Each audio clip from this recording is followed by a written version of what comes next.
modern home. Now, the original house, which is this box right here in the middle, the one that is clad with this yellow mesh, that was built in 1957.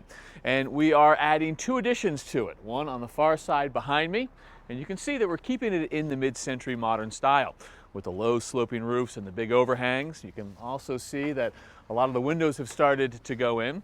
And then right here is the second addition. This is mostly for bedrooms. And between the two additions, we're effectively doubling the size of this house. And the project for today is to start putting up the new siding.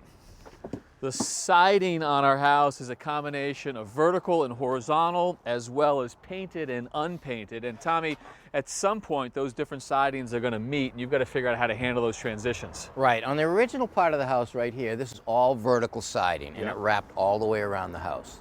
And the transition from this corner to that corner was probably a butt joint like this, where you'd take the tongue and put it in there, and you'd wrap it around. And you can see that butt joint very clearly. Right. So what I will probably do is miter the corner, again, have the tongue and groove go together here, wrap around the corner. Just a cleaner look, you like that better? Yeah, cleaner look, it'll be all back caulked and sealed. Right. And then we'll continue on down the wall using the panels vertically all the way around until you get to the inside corner like that.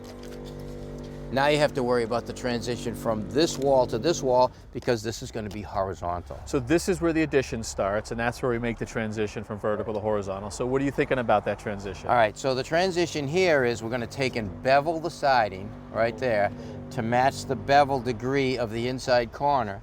We'd put a bead of caulk in here to back caulk that, and then place the horizontal siding into it, making a nice tight, watertight joint. And this is also where we're transitioning from painted to unpainted? Right. This part of the wall and another section of the house is going to have clear. The rest of it is going to be painted. So that dying into that flat surface makes a lot of sense on an inside corner. You can't really do it as easily on an outside corner. No, on an outside corner, like in the rest of the part of the house, it calls for outside corner boards. But on this side of this part of the house, this is really on the street and it's more historical. So with the corner trim like that and the siding butted to the window and butted to the corner, you'd have that look right there. And you're saying that's what the homeowners have decided for the rest of the house. They've decided something different here? Yes, they want to keep in more keeping with the house. With the mid-century modern, there wouldn't be corner trim. There'd be a board like this where the corner would be mitered or woven, and it tight to the windows. Everything would be back caulked and watertight. Boy, I think that's a good decision. I like that look. So that's what we're doing right here on this corner? That's what we're doing on this part of the house. Yep. So these are my pieces that are going to go on one side, and that's the short length is 7.5 inches. Okay, so I bisected this angle and it's 38 degrees. So I'm going to tip my saw to 38 degrees.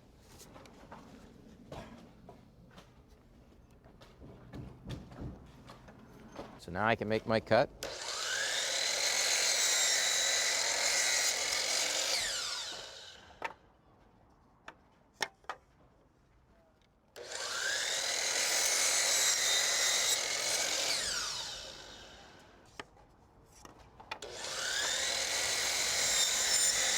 Now I have to get the length for the other side. 8.5.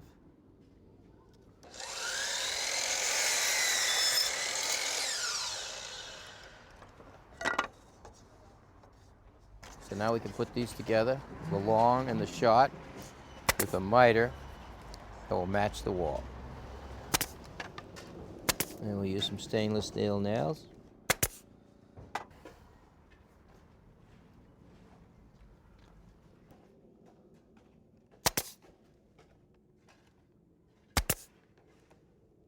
Now we have to figure out where we're going to set this first bottom piece, because I want all the horizontal lines here to line up with all the horizontal lines around the rest of the house. And to do that, we have a reference line right around the house. If you look up there, you can just about see it. So you guys added that line and it goes around the entire home? Right, and we use that line to set the elevations for all of the windows to make sure they're all the same. And also, in this case, it's going to be to set the elevation of all of this horizontal siding so it will line up as it turns the corners. So from that line down to this first joint, we've got 4 1/4. Next one's at 9 1/4, so every 5 inches down from there. Every 5 inches down. So that means that if I take from this control line over here, I hold my tape measure on that, and I measure down any 5-inch increment. Plus the 4 1/4. Right, will give me the joint that I need to start this bottom course. So 74 1/4, 84 1/4, all the way down. Exactly. Now before we put the siding on, we're going to run a bead of caulking in just a little bit, so it'll be caulked and sealed behind the siding where it meets the edge of the window.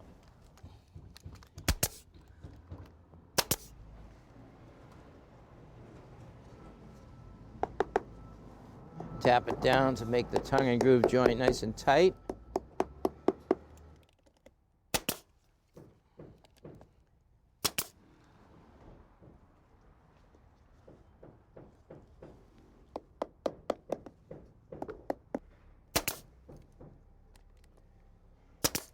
Okay, all we have to do now is continue up with all the horizontals on this side, and it'll line up with all the horizontals on the other side. Good look for an outside corner, Tommy. Thank you.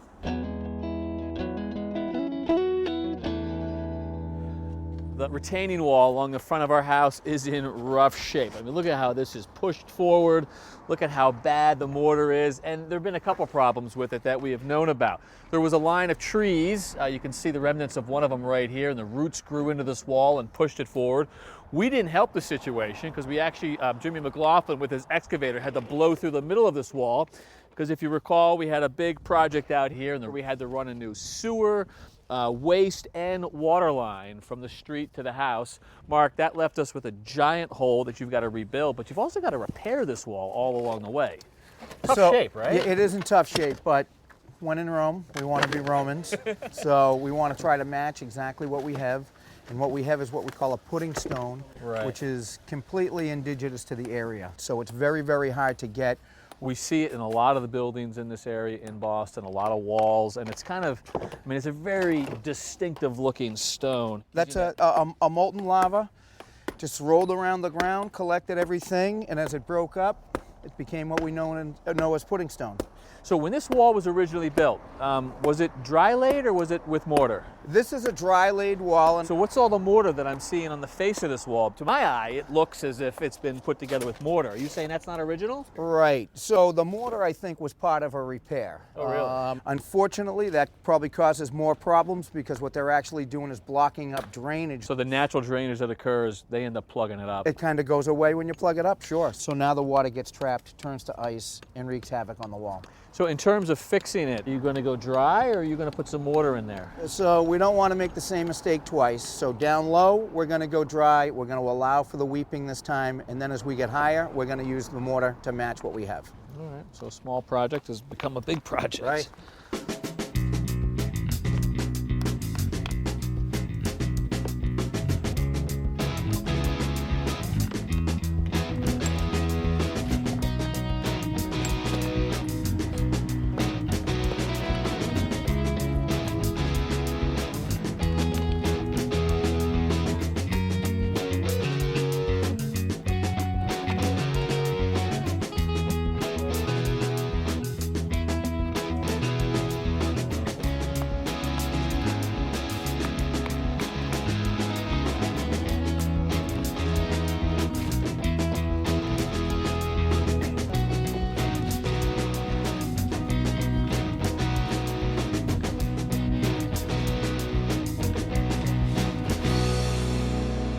Mark, we used to have a set of stairs going right up the middle. That explains this return right here. That's right. And at this end of the wall, we're just going to widen it out a little. That's going to accept another step, but Right. we're going to replace what we had for sure. All right, and I noticed dry up until now, but you've got some mortar starting to go in, and that's So your point. That's what we were talking about. We want to make it a little stiff as we get higher, so it's just starting at that height, right?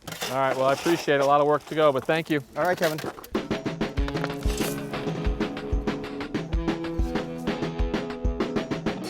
Over the past 40 years, we have worked on scores of homes, but until this season, only one of those houses was in the modern style, and it was this one right here in Cambridge, Massachusetts, built back in the 1950s, and Tommy, as part of our 40th anniversary, we thought we'd come back and have a look at it. Fond memories of the Cambridge project? Fond memories. This was a great project, and what I really liked about this project, it was an old contemporary built in the 50s that needed a lot of help. It needed to be toned down. It Well, was I really don't- bad.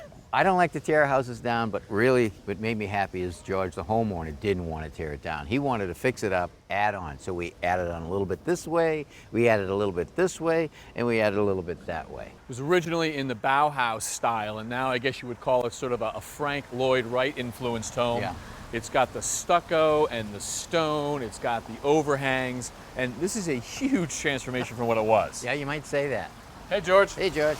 Kevin, Good to see you. how are you? Tommy? Hey, buddy, how are you? Good to see you. Great. So, been about 13 years since we finished the house. Hard to believe. Right? Still happy? Everything holding up okay? It's wonderful. I love living here. Oh, that's It's awesome. still looking beautiful. I mean, these step walls, one out here, one a little lower here, and all that stone veneer matches the chimney. Right. And these stairs, these beautiful big blue thick stone of blue stone. One of my favorite features, Tommy, the way these things just sort of float over the water We feature. wanted them to float. They don't touch one another. They're not suspended on one another. We built these stainless steel stringers, and we drilled holes in the steps and slide them onto a tube to make them float. Engineering marvel.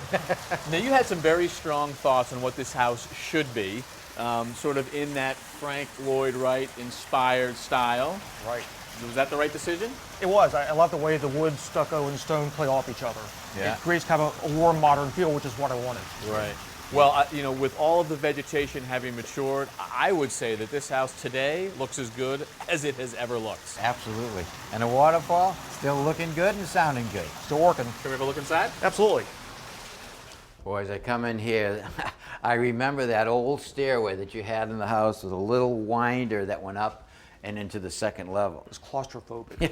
I mean, look at this now. I mean, this steel, this heavy steel frame, we did it from the basement all the way up to the third level, and we had to manhandle this stuff in. I think it took 5 or 6 of us to try to get this in position. I mean, look at this detail, this little thin steel piece right here and this big steel plate that is mortised into these solid teak treads, and none of the treads touch the wall. So tremendous amount of work and tremendous amount of detail, but it really does look sweet. I mean, this is the first statement that the house makes, and it's a big statement. First thing you see, you walk in the house, it's impressive. It looks great. Yeah, yeah. You know, I can remember one of your decisions. You came to us and you said, I want almost no trim at all. You know, sort of no casings around the doors, no casings around the windows. And that's not easy to pull off. No, it's not easy to pull off. You know, a detail like this, a simple little detail where there's dado, it's actually a gap between the trim and the plasterboard. And that's everywhere. It's around all the doors, all the windows, all the bookcases and everything else. Well, that simple little detail is actually harder than if you put casing around all the windows and doors, because the exact of the plastering and the trim is very critical. And we're thinking about doing something similar at Brookline. In the Brookline project, we're thinking about that same detail. Right. The other part of that decision, though, that was most surprising was you said, oh, and by the way, I'd like it black as well. And I was scratching my head, like black around every window and door? I was petrified. Right? I mean, that's a big decision. It's a big decision. And it's quarter sawn oak? Quarter sawn oak. White oak. So you made it black. So a decade or more afterwards, was it the right decision? It was the right decision. I mean, black turns out to be a neutral color. It's actually kind of warm in this context, so I think it works well with the colors of the house. It does. Well, you converted me on that one as well. You know, there's one thing I remember that you wanted. You said, well, I have a master bathroom, and I want my vanity to look like it's floating. I said, well, that shouldn't be a problem. And by the way, I want to put a granite top on it also. Of course. Let's take a look and see how that came out. So I wanted to make sure that light penetrated deep into the bathroom, both into the shower area and into the tub area. Mm-hmm. It's hard to do. It was a small, confined space. It was. So not many windows, and this is how you get light into the areas.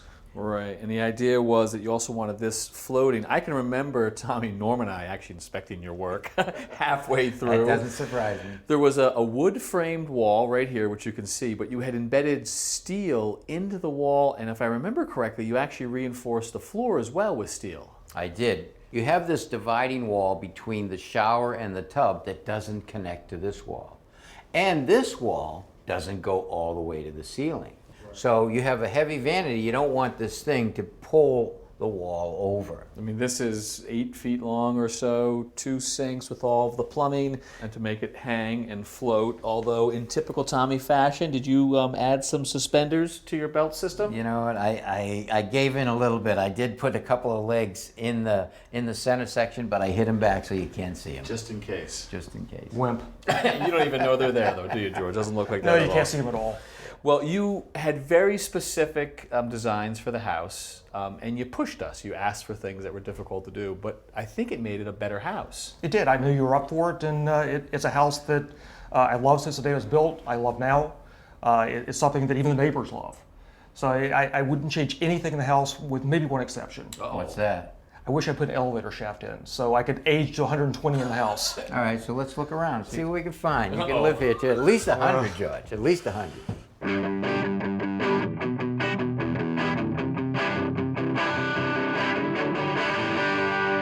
Rough electrical has been going on for a couple of weeks. The wires have been pulled, the fixtures are starting to go in, and Heath, our electrician, is starting to install our recess lights. How are you, Kevin? We got a lot of them, right? We have a lot of them. How many in total? 80 in total in this house. Wow, that's a lot of recess lights. Homeowners want to go with sort of an open floor plan, a sleek look. So we get that with the recess lights. We wouldn't get it with the traditional one though, right? No, so this is the traditional housing we'd normally put in with a traditional trim. Yep. Nice, simple, does the job, but when you install the housing, the drywall goes around this lip, and then you install the trim sticks over the drywall. Right, so the square look gives us the modern look, but we don't get completely flush. Correct. We actually have something sitting, even if Exactly. it's only a 1/16 of an inch. But it does stick down a little Right, bit. and so our goal is to get it completely flush with the drywall, and you're going to use this one? So that's where this housing comes in. So in order to get it completely flush, we take this housing, install it in the ceiling, the drywall will get cut around this square flange, flush with this top edge. So we'll come up to this dimension right there. Correct. Yep. When that's done, after the blue board's applied, this will be inserted so it can be plastered over. And this looks like sort of the corner bead material. They'll Exactly. skim right up to it. Yep. Barely see about a 1/16 or a 32nd of an inch right there. Thickness of the plaster. Perfectly Exactly. flush. And then when all said and done, the trim will slide inside of that, so it has a very clean, flat look on the ceiling. Okay. And so this is going up now, right? It is. So the first thing we have to do is wire this housing before it can go up in the ceiling. So now that we have the wire in the connector, we're going to use wire nuts just to attach the wires. So just regular line voltage coming in, and then does it have some sort of a driver inside here? Correct. The actual LED driver is part of the trim assembly that goes in. Once this is all set, then we can install it in the ceiling.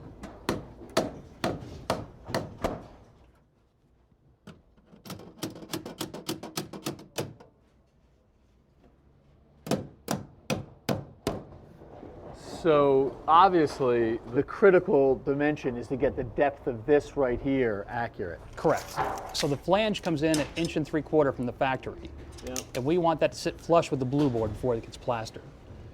So we have 3/4 inch strapping. We're going to have 1/2 inch blue board that leaves a 1/2 inch. In this case, that'll be about where this joist is right now. So we want to put this housing flush with this joist, and that should get us close to our depth. And you're able to do that because of these wing nuts on the side. We have adjustments on the side where we can raise or lower the housing. Yeah.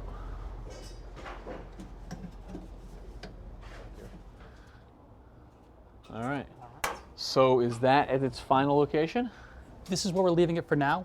We have the rough measurements set, and before the blue board goes on, we'll come in and make the final adjustments to make sure everything sits just right. Just tweak everyone in the house. That's it. All right. So what number is this? This is number 40. So what do you got, like 40 more to go? 40 more to go. All right, thank you. Our house originally had 2 waste pipes coming out of it. One was for the sewer, that came from the bathrooms and the kitchen sink, for example, and the other was for stormwater from the gutters. And when those pipes came out of the house, they actually came together and they both went into the city sewer system. Well, you can no longer sort of commingle that water, so we've got to deal with that. Hey, Jen, how are you? Hey, Kevin. As cold as I am? Yeah, I'm freezing. So the city no longer lets us mix those 2 water streams. Correct. And we had to do a couple things. First, we had to separate those pipes. So sewer went to the city sewer line, storm went to the city storm line. Right. But now they're making us treat it in between that step as well. So we've got ourselves a big pit. What's going in here? So first, all the water travels to the first tank, which is the sediment tank. Yep. Filter it, go over to a dry well, and any overflow of water disperses into the ground. Right. And if the system can't handle a certain volume of water, it's going to perk out and then go into the city stormwater. Hey, Roger. Good morning, everyone. Look at you. Hey, Nice Roger. and warm, huh? So what systems do we have tied into this here, Roger? We're going to start up at the front door. We're going to dig out that area. There's going to be a huge patio there. Yep. So we're going to fill it with stone, and we're going to catch all the water. We're going to make permeable pavers, so the water will go right down into the pipe. Doesn't run off the patio, goes into a pipe that's tied into this. Right, comes around the corner, comes down and ties into this whole system here. And obviously we've got the gutters tied in. Yes, and a trench drain that's going to be in front of the garage door. Nice, and so we all get it into the pit. And the pit itself, how deep did you go? This is 7 feet deep. There's about 7 or 8 inches of stone. If you notice, that's a washed stone. It's very clean, so that helps us keep the silt out. And the capacity of these 2 tanks in the system, you know anything about that? It's about 1,000 gallons. Process that much water. Right. Okay. You ready to fly in the next piece of tank? Ready to go? So the first piece is in, there's a membrane around, and then the top part settles on top so it's watertight. That's it. We got it. The bottomless tank is going to sit on the 7 inches of crushed stone, and it's going to be able to permeate into the ground. And then surrounding the tank will be 3 feet of crushed stone on all sides, so it's